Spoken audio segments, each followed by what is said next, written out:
Bíblia aí já está aberta, né? Melhor dizendo, 2 Coríntios 10, do 3 ao 5. O texto diz assim, ó: porque, andando na carne, não militamos segundo a carne.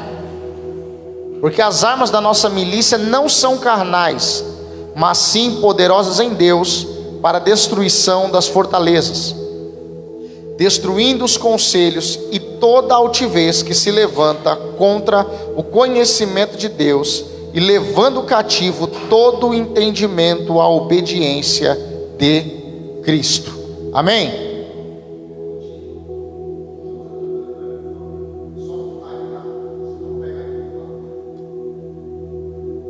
Menos o meu.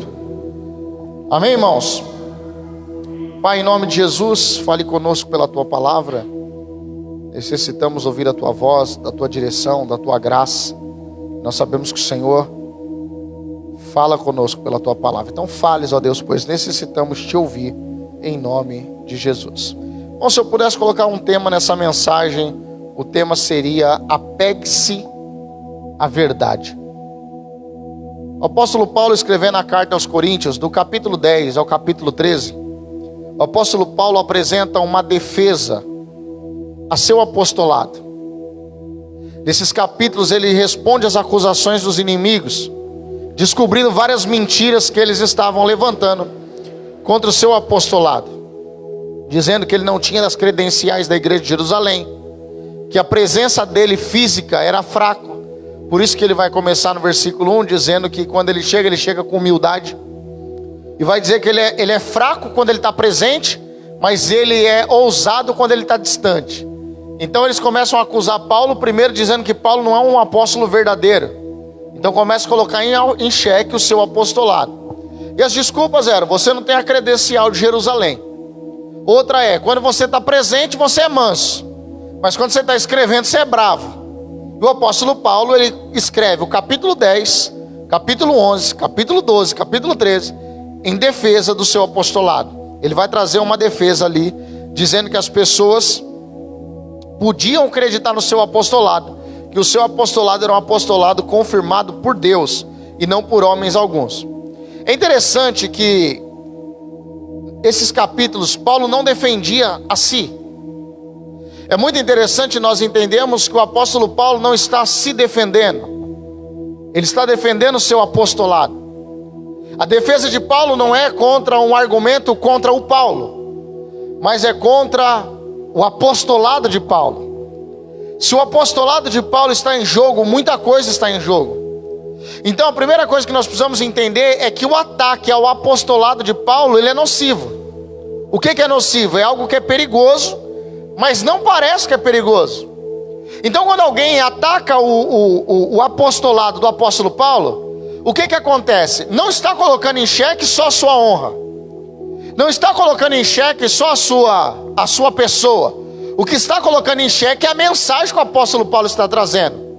Porque o que dá autoridade para a mensagem do apóstolo Paulo é o chamado apostólico.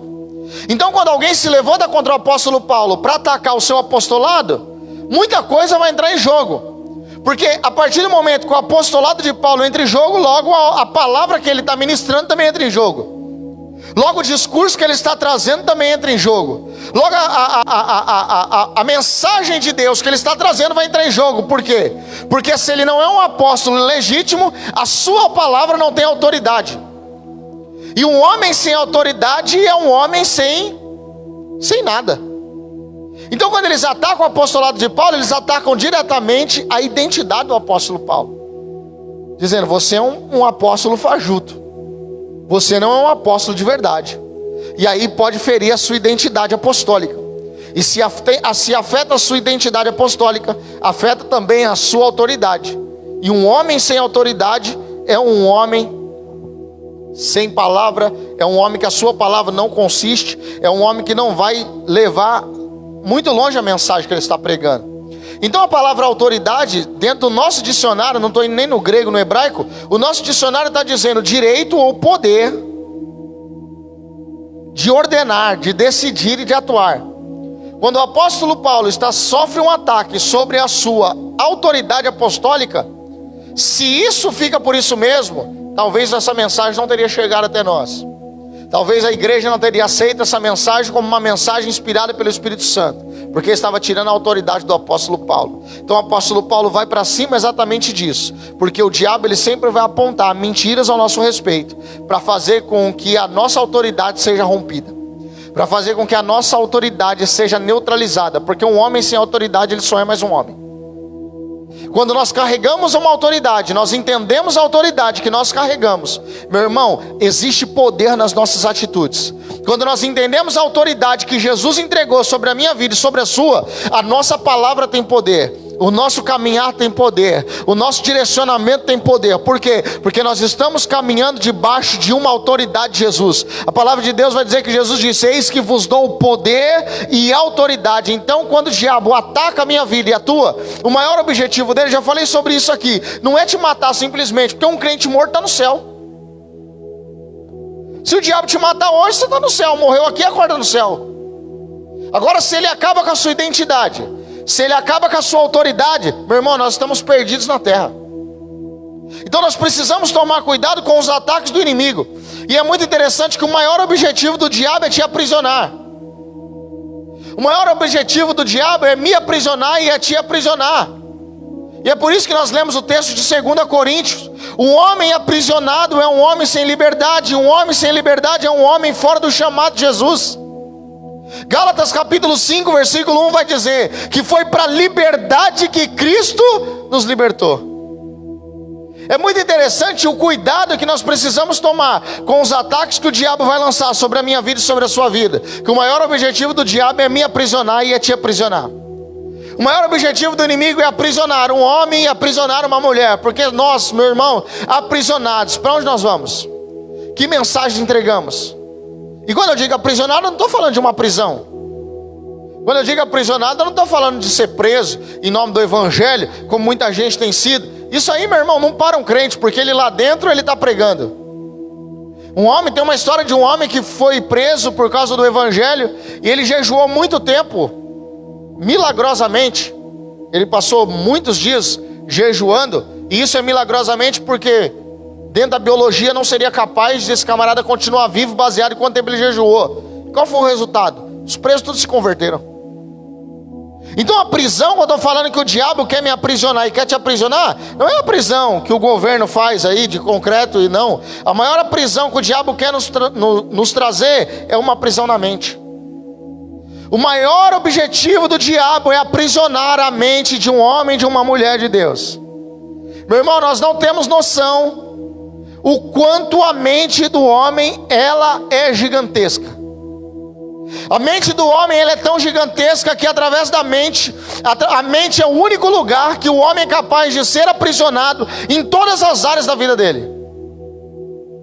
Vou falar de novo para ninguém ficar cara de paisagem. A mente ela é tão gigantesca, a mente ela é tão poderosa, que a mente é o único lugar que o ser humano é capaz de aprisionar toda a sua vida. Porque o cara pode nos prender em um canto, pode nos prender de outro, mas se nós temos uma mente livre, meu irmão, nós estamos pregando o evangelho, nós estamos anunciando, nós estamos orando, nós estamos tendo certeza da salvação. Agora, se a minha mente estiver aprisionada, o diabo pode dominar toda a minha vida. E o que o apóstolo Paulo está combatendo em 2ª carta de Coríntios é exatamente isso: uma mentira se levantando para aprisionar. E ele está falando sobre fortalezas. E que fortaleza é essa? É no entendimento, é na mente. A fortaleza que o apóstolo Paulo está mencionando aqui é na mente. E a prova disso é que ele está falando sobre conhecimento da verdade. Ele está com o que o apóstolo Paulo está apontando, o que o apóstolo Paulo está direcionando é que a mentira, ela vai aprisionar, e somente a verdade vai ser capaz de nos livrar dessa prisão, da fortaleza do inimigo, e nos trazer a obediência do Senhor Jesus. Então é muito forte isso, porque existem pessoas aprisionadas, existem crentes aprisionados, existem pessoas, homens e mulheres de Deus, que cantam na igreja, mas são prisioneiros, que louvam na igreja, mas são prisioneiros, que pregam na igreja, mas são prisioneiros. Por quê? Porque o diabo ele sempre vai travar uma batalha para conseguir neutralizar a minha vida e a tua, e colocar a minha vida e a tua dentro de uma fortaleza. E a maior fortaleza que ele pode nos prender é a fortaleza da mente. Uma mente aprisionada, meu irmão, é uma mente totalmente infrutífera. Uma mente aprisionada é uma mente que não consegue produzir, é uma mente que não consegue ser criativa, é uma mente que não ora. E eu anotei aqui alguns pontos que existem pessoas aprisionadas. E o primeiro delas é o ponto de pessoas aprisionadas no pessimismo. O que é o pessimismo? A palavra pessimismo é tendência de ver o pior em tudo. Uma pessoa que vê o pior em tudo, ela tem facilidade em murmurar. O que eu quero que você preste atenção nisso aqui? Guarde isso aqui que eu vou falar para vocês. Toda prisão do diabo não acaba em mim, não acaba em você. Se levanta contra o conhecimento de Deus. Toda prisão que o diabo vai tentar me infiltrar e te infiltrar, colocar eu e você dentro dessa prisão, o maior objetivo é se levantar contra o conhecimento da verdade de Deus, é te bloquear diante das verdades de Deus. E quando eu digo que existem pessoas presas no pessimismo, são pessoas que através do seu pessimismo, que conseguem enxergar o pior em tudo, sempre vai estar murmurando. E murmuração é uma intercessão demoníaca. A quantidade de pessoas que frequentam a igreja, que cantam na igreja, que se levam o nome de cristãs, mas são pessoas totalmente murmuradoras. O que é isso? Prisão, precisa ser liberto.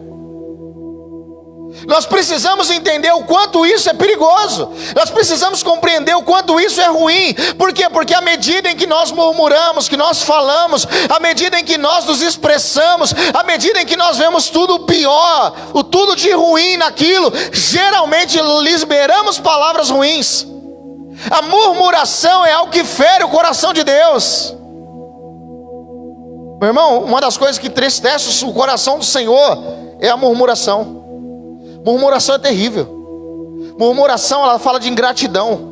Sempre que nós murmuramos, nós somos ingratos. Sempre que nós murmuramos, nós ferimos a palavra de Deus. A palavra de Deus, ela vai dizer que todas as coisas cooperam para o bem daqueles que amam a Deus. A partir do momento que eu começo a murmurar por algo, eu estou dizendo, não é verdade o que a palavra está dizendo. Porque o que está acontecendo na minha vida é ruim. O que está acontecendo na minha vida não presta. O que está acontecendo na minha vida, Deus me deixou, Deus me abandonou. Fere uma verdade, porque a verdade está dizendo que todas as coisas cooperam para o bem daqueles que amam a Deus.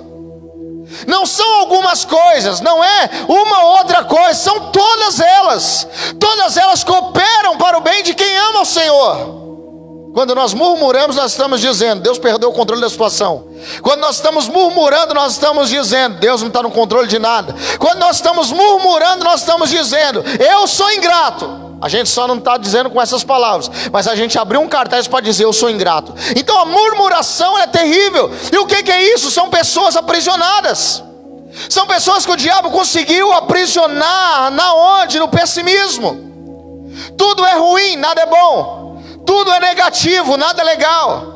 Tudo é para a morte, nada é para a vida. Ninguém presta, ninguém é bom, ninguém é amigo, ninguém é leal, ninguém é nada. E isso precisa ser arrancado da minha vida e da tua. E nós precisamos viver Gálatas capítulo 5, versículo 1, que foi para a liberdade que Cristo nos libertou. Aleluias. Segunda coisa, que existem pessoas presas no passado. A quantidade de pessoas aprisionadas no passado é terrível. Quantas pessoas, meu irmão, estão presas no que viveu? Meu irmão, o que você viveu, viveu. O que você viveu, não vai mais viver. Porque já passou. Nós não voltamos, meu irmão, no tempo. É daqui para frente. É do hoje para frente. O que eu comecei falando no começo do culto já não está mais valendo, já passou. Agora é daqui para frente. E nós precisamos tomar cuidado, por quê? Porque uma mente aprisionada no passado te impede de ver o glorioso futuro que Deus tem preparado para você. Quando nós estamos focados demais no passado, a nossa vida está neutralizada na esperança. Por quê? Porque a esperança é o que eu espero, e o que eu espero não chegou. Porque senão não era esperança, eu estou esperando. Então quando eu estou preso no passado, o que acontece? Eu não tenho esperança do que tem para o futuro. Por quê? Porque eu não consigo visualizar nada. É o exemplo que eu já dei para vocês. O que é maior? O para-brisa ou o retrovisor? O para-brisa é desse tamanho aqui, o retrovisor é desse tamanho. Por quê? Porque o passado é referência, meu irmão, não é direção. Direção é a frente, então olhe para frente para a glória de Deus. Então tem gente que tudo que você vai falar, ele está no passado. Não, porque eu sou de um tempo. Não, porque o que eu vivi. Não, porque o pastor que eu tive. Não, porque o casamento como era. Não, porque antigamente na igreja. Meu irmão, deixa o passado. Está na hora de vivermos novidade de vida para a glória do Senhor. Aleluias.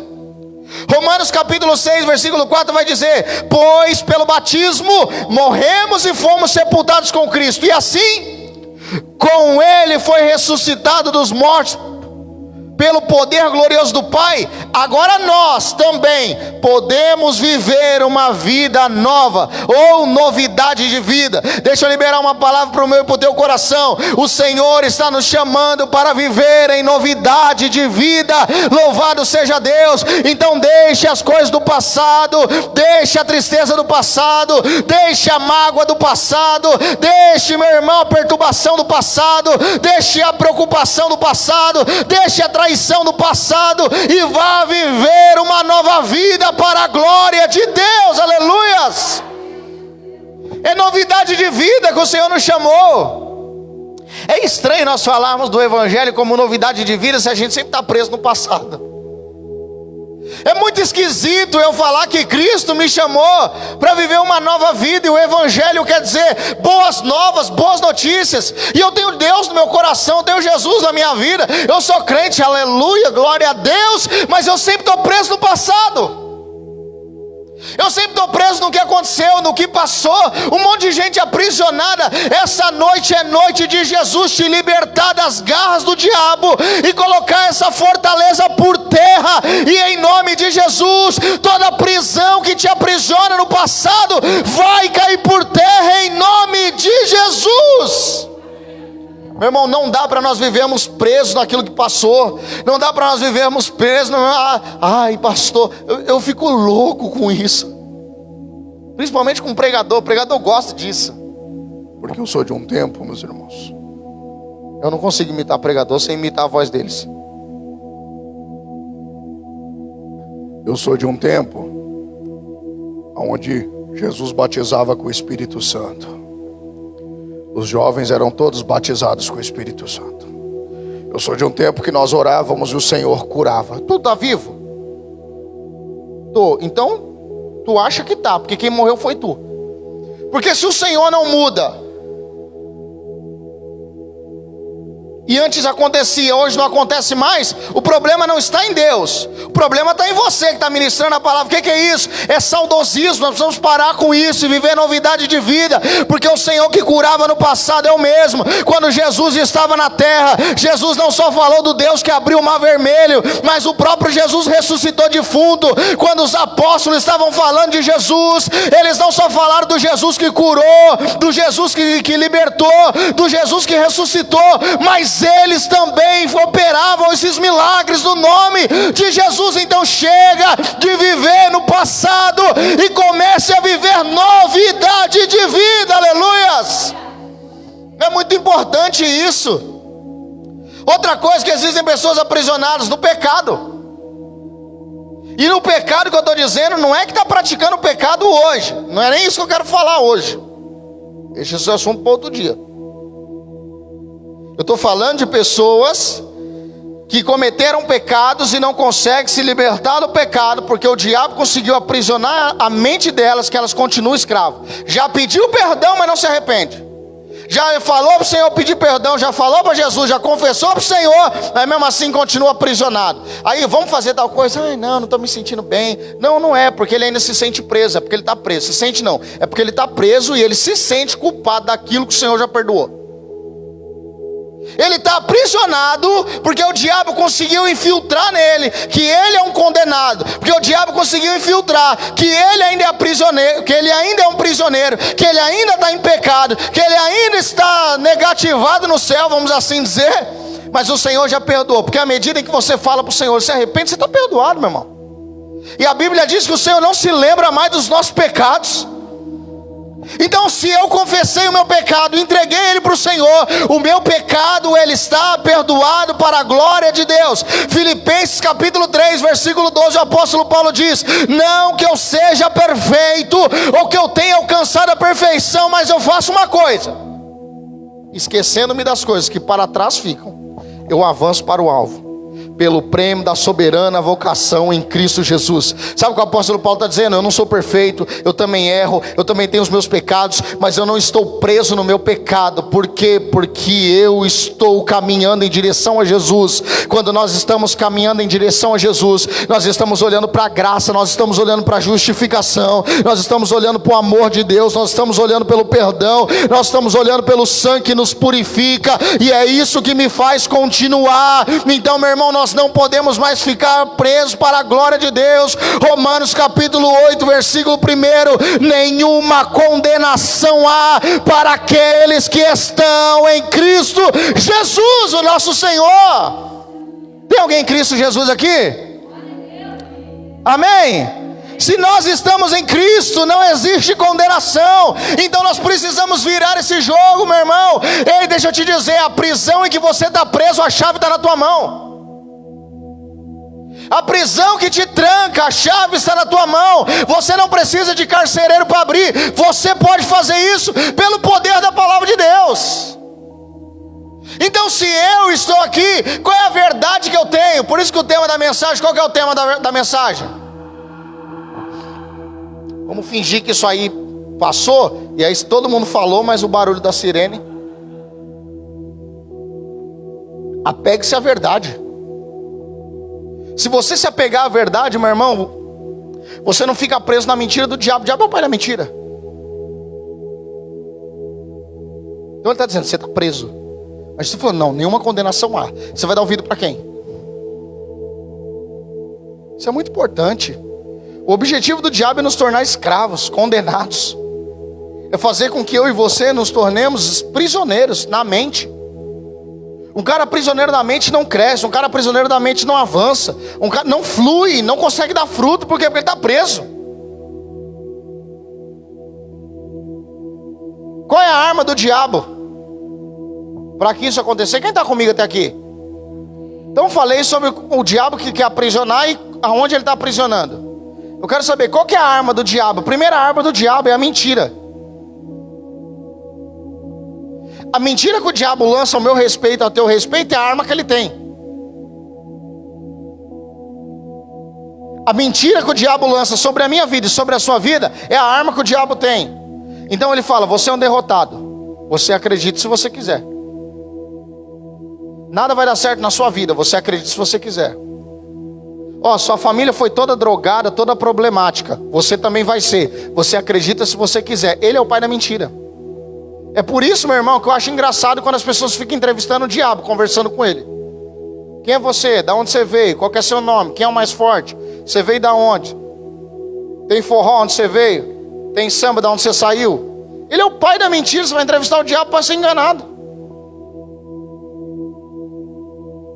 E é normal a gente ver isso aí na TV. Meu irmão, é muito importante nós entendermos que o diabo é mentiroso. João capítulo 8, versículo 44 vai dizer que ele ama a mentira, ele é o pai da mentira. O diabo é mentiroso, e tudo que ele falar ao meu respeito, a teu respeito, não é bússola para ninguém. Tudo que o diabo disse ao meu respeito, ao teu respeito, não é bússola. Não é o que dá direção para você, não é o que te dá direção. O que te dá direção é o que Deus disse a teu respeito, é o que Deus falou a meu respeito. É isso que nos dá direção, não a mentira do diabo, mas a verdade do Senhor. E por isso eu estou dizendo, apegue-se à verdade. E qual é a segunda arma do diabo? A meia verdade. Meu irmão, a meia verdade ela é tão perigosa quanto a mentira. Quando nós abrimos a Bíblia em Mateus capítulo 4, nós estamos vendo o diabo fazer o quê? Entregar meia palavra para Jesus. Fala para mim, o que ele disse que não é bíblico? Quando o diabo vai tentar Jesus no deserto, o que o diabo falou para Jesus que não é bíblico?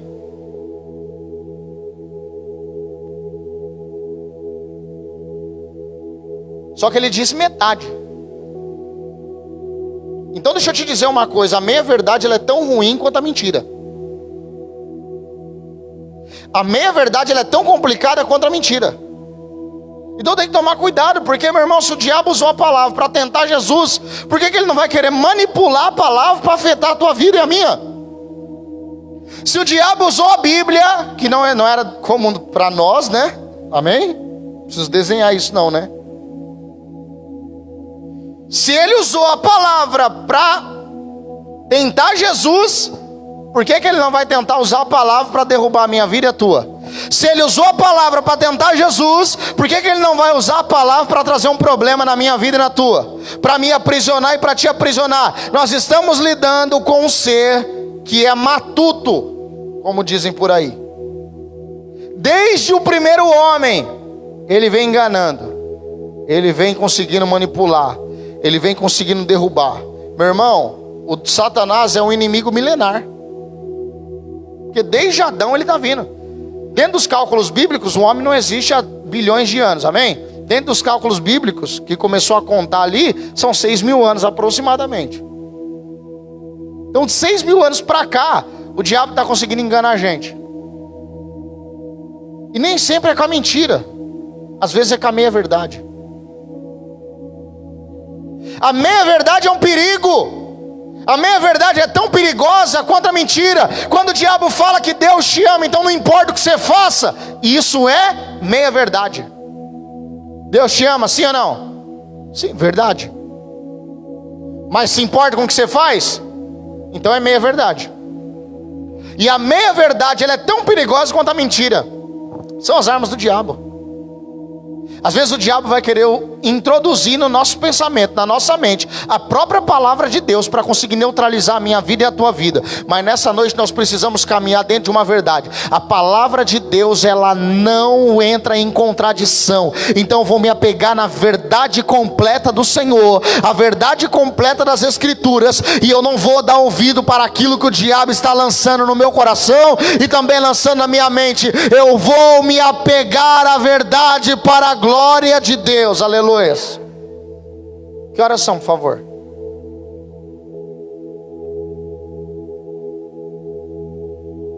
Vou ficar com 9:05. Falaram 9:08, né? Eu vou falar 9:05, vou ficar com 9:05 então. A questão é, essas são as armas do diabo, mas o texto que nós lemos está dizendo: as armas da nossa milícia não são carnais, mas poderosas em Deus para destruir as fortalezas. Então, se a nossa arma não é carnal, a nossa arma é espiritual. Milícia, se as armas da nossa milícia não é carnal, ela é espiritual. Se não é pela força do braço, é pela força do espírito. Então qual é a arma que eu vou usar para me defender? Qual é a arma que o cristão tem? E a primeira arma é a palavra de Deus. A palavra de Deus é uma arma na minha vida e na tua. Efésios capítulo 6. A espada, que é a arma do Espírito, que é a palavra de Deus. A palavra de Deus é uma arma que nós temos para lutar contra Satanás e seus demônios. A palavra do Senhor, meu irmão, é a verdade de Deus sobre a minha vida e sobre a tua. A palavra de Deus é a chave que está na nossa mão para abrir as prisões que o diabo acabou nos colocando uma hora ou outra lá dentro. Como que nós vamos fazer isso? Vivendo a verdade da palavra. A questão é que o diabo tem tirado vantagem sobre muita gente, porque muita gente não tem a palavra, não conhece a palavra. Olha o que o apóstolo Paulo orienta Timóteo. 2 Timóteo capítulo 2, versículo 15. Procura apresentar-te a Deus como obreiro aprovado, que não tem de que se envergonhar e que maneja bem a palavra da verdade. O que é isso? É você ter domínio, é você conhecer. Meu irmão, é tão importante isso. Por quê? Porque na ausência de conhecimento da palavra, o diabo vai te introduzir aonde tem espaço que a palavra não ocupou. O diabo nunca vai faltar um sofisma do diabo, nunca vai faltar um engano do diabo para ser colocado nesse espacinho que você não preencheu com a palavra. Então é tão importante quando nós meditamos nisso, é tão importante quando nós paramos para analisar que a palavra de Deus, ela está aqui, porque ela é a chave que nos liberta. Então peraí, você está preso. Não, por que eu estou preso? Não, você está preso porque você pecou. Pô, peraí, eu estou preso porque eu pequei, então eu sou prisioneiro? Não, mas peraí, eu estou em Jesus. Mas mesmo assim, você pecou. Não, mas peraí, eu pedi perdão. Não, mas você pecou, então você está preso. Não, mas peraí, Romanos 1 está dizendo que não existe condenação. Se não existe condenação, eu não estou preso.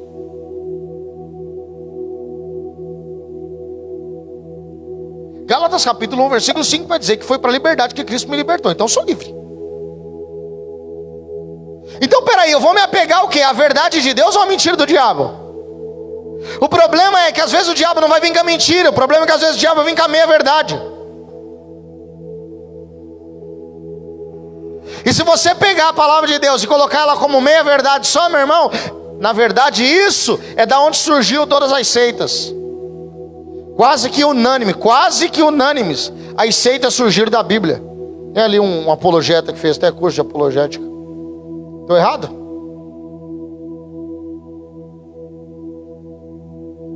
Por que eles conseguiram tanta seita? Saiu da Bíblia. Porque o diabo não trouxe a verdade toda e nem contou uma mentira, ele contou uma meia verdade. A palavra de Deus é a chave que nos liberta. Precisamos nos apegar à verdade de Deus. Precisamos conhecer a verdade de Deus. Precisamos conhecer a palavra de Deus. Precisamos fazer com que a palavra de Deus se torne conhecida diante do nosso coração. É por isso que o salmista escreveu: eu escondi a tua palavra no meu coração. Para quê? Para eu não pecar contra ti. É a palavra do Senhor que vai nos libertar das garras de Satanás. É a palavra de Deus que vai nos libertar, meu irmão. Por isso que o maior luta do diabo é o quê? É o conhecimento da verdade. Oséias vai escrever: o meu povo perece por falta de conhecimento. Jesus vai dizer: conhecereis a verdade e a verdade vos libertará. E se o Filho vos libertar, verdadeiramente sereis livres. Então peraí, a verdade me liberta. Então a maior luta do inimigo, meu irmão, é fazer com que você não conheça a verdade. Então a nossa primeira arma é a palavra de Deus. A palavra de Deus é a arma para que eu e você venhamos viver livres das garras de Satanás. É através da palavra de Deus que nós alcançamos a liberdade em Jesus. É através da palavra de Deus que nós vamos viver em paz. É através da palavra de Deus que nós vamos fluir no Espírito. Por quê? Porque o diabo não vai ter poder de nos aprisionar para a glória de Deus. Então, palavra, leia a palavra, deseje a palavra, não negocie a palavra, não abra mão da palavra, não deixe de lado a palavra. Leia a palavra, estude a palavra, busque conhecer a palavra constantemente. Não negocie a palavra. Primeiro conselho. Segundo conselho: faça com que a palavra que você leu se torne verdadeira para você. Porque uma coisa é eu saber que Jesus liberta, outra coisa é eu colocar no meu coração com fé que Ele me libertou. Porque tem muita gente que conhece muito da Bíblia, mas não vive nada dela. Por quê? Porque ele não crê.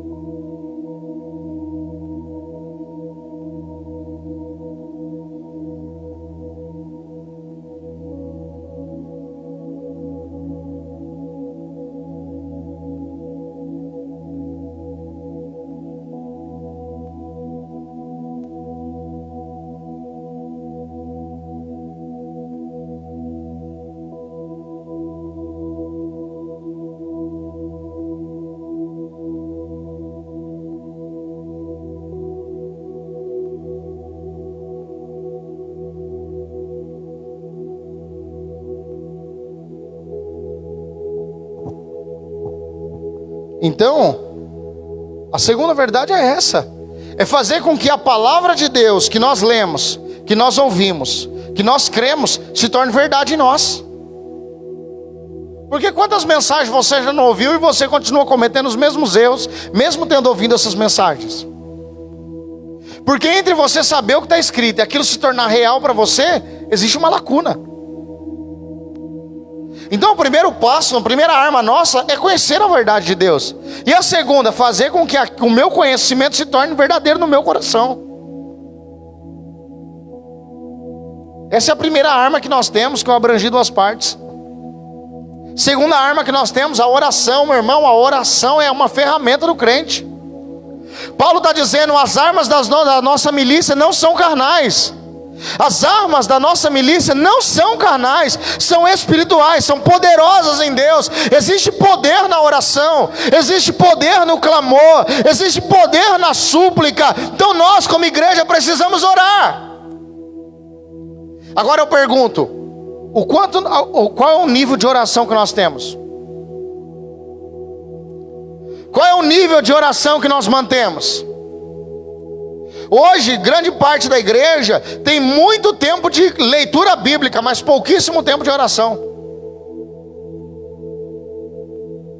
E a oração, ela não anda divorciada da palavra, e nem a palavra anda divorciada da oração. O mesmo Jesus que liberava a palavra, e eles ficavam impressionados com a pregação de Jesus, porque eles falam, nossa, ele fala como quem tem autoridade. Era o mesmo Jesus que levantava de madrugada para orar, que se retirava para orar, que ia para o monte para orar. Então o mesmo Jesus que pregava a mensagem, era o mesmo Jesus que tinha tempo de oração com o Pai. Então a oração, meu irmão, primeira coisa que ela traz intimidade com Deus. A oração, ela me torna íntimo do Senhor. Segunda coisa, a oração, ela tem o poder de fazer com que a palavra de Deus se torne cada vez mais real na minha vida. Por quê? Porque eu tenho intimidade com Deus, e a intimidade com Deus gera isso. O que mais? A oração é o meu lugar, onde eu revelo as minhas fraquezas e onde o Senhor revela a sua fortaleza. Meu irmão, é na oração que eu mostro para Deus aonde eu estou precisando de ajuda e aonde Ele manda o socorro. É na oração que eu falo aonde eu estou caindo, é na oração que falo onde está doendo, é na oração que eu falo que é onde está faltando, é na oração que eu mostro para Deus a minha necessidade. Não que Ele não saiba da minha necessidade, mas Ele quer que venhamos nos aproximar dEle em oração. E aonde nós vemos a ação de Deus é quando nós não temos mais. Uma coisa que eu já falei para vocês várias vezes, meu irmão, quando me deu crise de ansiedade, a minha crise, eu não tomei remédio, nunca tomei remédio para ansiedade. Às vezes eu estava deitado, meu coração começava a acelerar, eu achava que ele ia explodir. Eu levantava da cama, ia para o outro quarto e começava a orar. E à medida em que eu começava a orar, eu me acalmava e ficava tranquilo. Isso aconteceu comigo algumas vezes. E todas as vezes que me salvou, não foi remédio, não foi tarja preta, não foi calmante, não foi um monte de remédio que os outros tomam aí. Não foi a oração. E eu não estou aqui dizendo que você não tem que procurar médico, não estou menosprezando a medicina, não estou fazendo nada disso. O que eu estou dizendo é, a oração foi o meu socorro. Foi na minha oração que eu falei para o Senhor, aonde eu estava desesperado e aonde o Senhor acalmou meu coração, aonde eu estava preocupado e o Senhor acalmou meu coração. Então a oração, ela é poderosa porque ela aproxima Deus, porque ela nos aproxima de Deus. Terceira coisa e última, que oração? Por favor. Terceira coisa, agora eu vou ficar com 19. Eu sou assim, onde está mais baixo eu vou. Terceira coisa, meu irmão, louvor é uma ferramenta que nós temos. Louvar é uma ferramenta. Louvar não é cantar. Louvar não é pegar essas músicas que só está agora, que a Juliana falou uma coisa esses dias atrás, que eu concordo plenamente. Hoje em dia a sofrência saiu do sertanejo e entrou nas igrejas. A sofrência saiu do sertanejo. Saiu não, porque continua lá, né? Mas parece que migrou, multiplicou. Aonde caiu? Na igreja. Só tem sofrência na igreja agora. Não tem nada que volta para Deus, é só o seu sofrimento. Deus vai tocar a sua luta, e você que foi traído, o Senhor vai te levantar. Não tem mais louvor. Louvar é voltar aos nossos lábios, engrandecer e reconhecer os atributos do Senhor. É dizer que Ele é bom, é dizer que Ele é grande, é dizer que Ele é soberano, é dizer que Ele é onipotente, onipresente, onisciente, é declarar a sua santidade, é declarar a sua soberania, é dizer que Ele é o autor e consumador da fé, que Ele é o criador de todas as coisas, que Ele é o alfa, Ele é o ômega, Ele é o princípio, Ele é o final. Isso é louvor, é louvar o nosso coração ao Senhor através da música. Isso é louvor. Louvar é uma arma. A maioria dos salmos que nós lemos, nós não fazemos ideia, mas quase todos os salmos têm um contexto. São louvores. Quando nós lançamos para Deus o nosso coração, é quando nós, ou melhor, quando nós levamos o nosso coração ao Senhor, através do louvor, através da ação de graça. É quando você louva a Deus agradecendo, é quando você louva a Deus reconhecendo a sua soberania. Louvar ao Senhor, coisa que está se perdendo no meio da igreja. Hoje é tudo voltado para o homem, hoje é tudo voltado para o ser humano. Hoje o ser humano se tornou o centro de todas as coisas. Não. O centro da igreja, da fé, continua sendo Jesus. É Ele que é o autor e o consumador da fé. É Ele. Então louvar é uma arma que nós temos. Tinha até uma música da Lauriette. O segredo é louvar em meio às lutas, é cantar enquanto espera, exaltar quem prova a tua fé. Que saudade dessas músicas, desses louvores. Presta atenção, o segredo é cantar em meio às lutas, é louvar enquanto espera, exaltar quem prova a tua fé.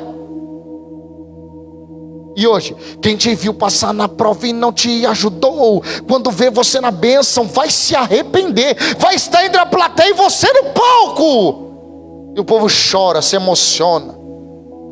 E Deus é glorificado aonde nisso aí? Deus é exaltado aonde nisso aí? É por isso que cada dia que passa a igreja está mais bagunçada.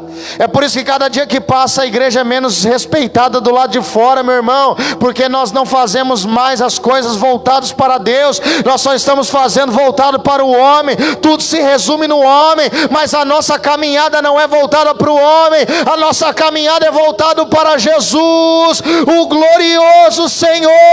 É aquele que Davi escreveu: levantai, ó porta, as vossas cabeças, para que entrais o Rei da Glória. Quem é esse Rei da Glória? O Senhor forte e poderoso, poderoso na batalha. Ele é o Rei da Glória. Aleluias, aleluias. Então louvar é a oração, é a palavra e é o louvor, meu irmão. Quer louvar a Deus? Vá louvar o Senhor. Procure louvores, nós temos ainda. Está mais difícil de achar, mas tem ainda. De preferência os antigos. Vai cantar hino da harpa. Hino da harpa não é hino. É hino. Olha lá. Cada letra linda. Meu irmão, nós precisamos voltar a louvar ao Senhor. E o louvor é uma ferramenta. Ele tira a nossa angústia. Ele nos ajuda no processo de libertação. Quando Saul estava endemoniado lá, Davi tocava a sua harpa, e o espírito maligno saía de Saul. É louvar a Deus. São as armas que temos. Nós sabemos das armas do diabo, agora sabemos das nossas. Nós precisamos usar as nossas armas. Louvar ao Senhor, exaltar ao Senhor, cantar ao Senhor, buscar louvores. Ai, pastor, eu não sei ler um salmo. Salmo é música. Os salmos são louvores. Não sei se você sabe, mas os salmos são o hinário de Israel. Canta o salmo. Abre lá o salmo, vai louvar Ele. Elevo meus olhos para os montes, de onde virá o socorro. Meu socorro vem do Senhor que fez os céus e a terra. Quem subirá ao monte do Senhor? Aquele que é limpo de mão e puro de coração, que a sua alma não jura enganosamente. Vai cantar os salmos. O Senhor é meu pastor, de nada tenho falta. Aquele que habita no esconderijo do Altíssimo, a sombra do Onipotente descansará. Bem-aventurado o homem que não anda segundo o conselho dos ímpios, não se detém no caminho dos pecadores, nem se assenta à roda dos escarnecedores. Porque ele será como uma árvore frutífera que plantada junto ao ribeiro de água, que dá seu fruto na estação certa, as suas folhas não caem, onde ele coloca a mão prosperará. Vai cantar a canção de Abacuque, ainda que a figueira não floresça, nem haja fruto na vide, todavia eu me alegrarei no Senhor e exultarei o Deus da minha salvação. Louve a Deus. À medida em que nós usamos as armas que temos, meu irmão, nós vencemos batalhas. O que nós precisamos? Vencer batalhas. E nós precisamos entender que as armas da nossa milícia não são carnais. A palavra de Deus está dizendo, o apóstolo Paulo escrevendo, que se nós temos armas é porque nós precisamos lutar. O problema é usar a arma certa. A arma certa abre prisões. Amém? Posso ouvir um glória a Deus? Você fica de pé para eu orar por você?